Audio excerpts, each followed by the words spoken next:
Chris Pine captains a small ragtag group of officers on a desperate rescue mission. And in this intense no-win situation, Eric Bana just makes things worse as an antagonistic militant who shouts things in a funny voice, and I swear I've seen this one before. This is a Disney flick, right? Have they bought Star Trek too?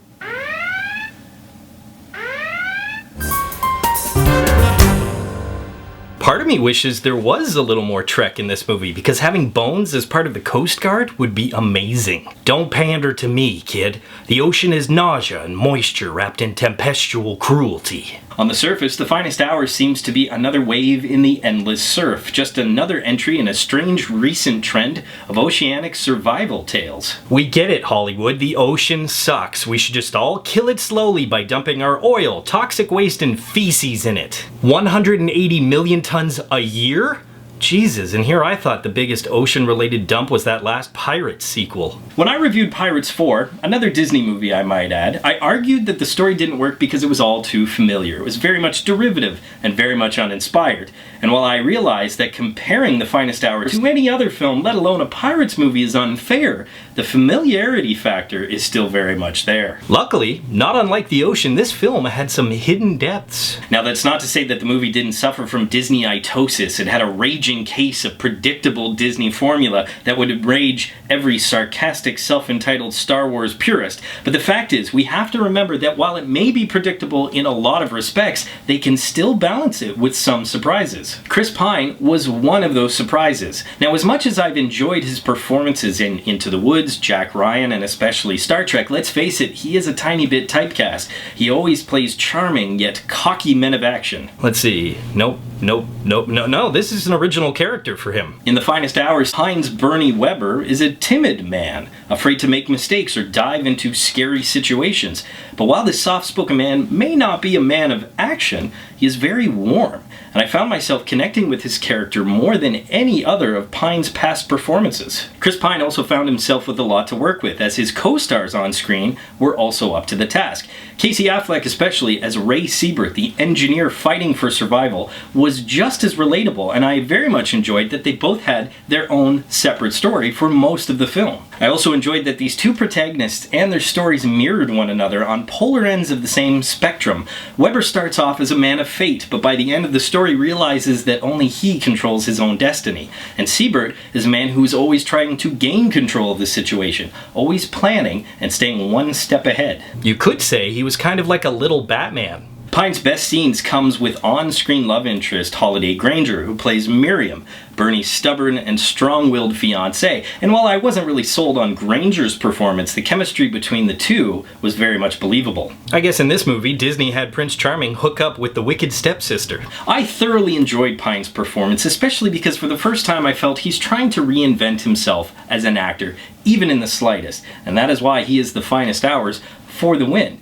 However, Pine is really the only thing being reinvented in this film. As I mentioned before, it is a Disney movie, and therefore they had to meet their trope quota. They didn't do that with Star Wars? I'm kidding. You can already guess what's going to happen in this movie, I bet, without even seeing it. You probably know how it's going to end. Are they all going to die? Probably not. Is one man possibly going to die at a key dramatic moment to really bring the tension a little higher? Probably. That and the side characters are all too familiar as well. Ben Foster and Michael Raymond James play antagonists on both ends of these stories. Men who don't really believe in our heroes, but by the end of the film come to respect them. And of course, we have locals who, through exposition, tell us about the tragic backstory of our hero. And my personal favorite, the big guy who's partially there for comic relief, but really there to spout words of wisdom. For some reason, I just relate to that guy. Even Pine's character, in typical Disney fashion, of course, has those tiny moments of self-doubt. But of course, when the chips are down, he's so unfaltering and optimistic that you're once again reminded you're watching a Disney movie. Weber, we've lost the engine! Don't worry, the current will take us home! Fitzgerald's gone overboard! He's a good swimmer! I swallowed my gum! I've got Mentos in my pocket! Half the boat broke off! Well, some would say we still have half left.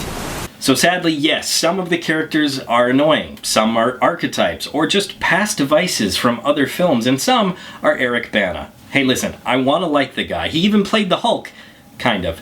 but most of his scenes were practically unwatchable, and the other ones almost lost me completely. I equate my experience of watching The Finest Hour with a giant wave. There's a lull at the beginning, some white noise that kind of puts you to sleep, but then you're suddenly swallowed up, tossed around into this amazing and exciting aquatic adventure. I once again, but only for the second time, have to praise director Craig Gillespie. Now, his filmography is fairly safe. A solid indie flick, some safe Disney films, but one of the best vampire adaptation in 2011's remake of Fright Night. Apparently he likes working with Star Trek actors.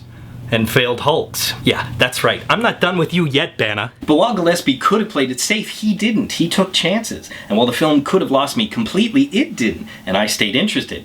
As a result, you get a genuinely inspirational film that could have been lost in schmaltzy Disney overacting, but instead gives you some white-knuckle sequences that actually makes the film quite exciting. It is an earn it. Poll question, what is your favorite rescue film? As always, leave your answers in the comments section below. Be sure to subscribe to Real School, follow me on Twitter, and of course, if you get anything out of Real School, you can always give a little back. Just click the link, and you can become part of my Patreon team. But until next time, school's out.